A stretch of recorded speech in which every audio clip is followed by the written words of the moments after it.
Dahil New Year ngayon guys, gawa tayo ng fruit salad.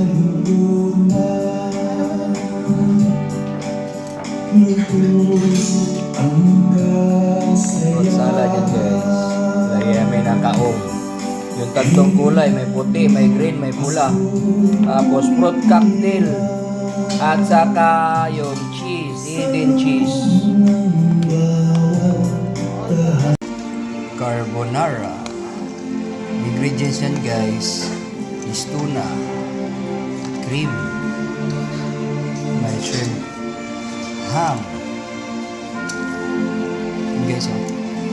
Tsaka nilagyan namin ng cheese guys. Di mawawala talaga yung cheese guys kasi yun ang nagpapasarap talaga. Carbonara. Hello guys, ito yung simpleng handa namin sa New Year. Yun guys, oh.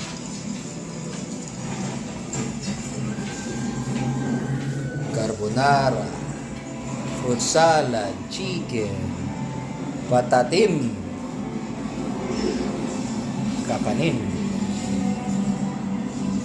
tsaka yan guys, oh.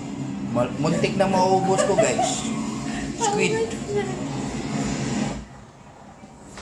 Guys, malapit na maging fresh lumpia lang guys, no? Pero paluto natin yan. Ayan.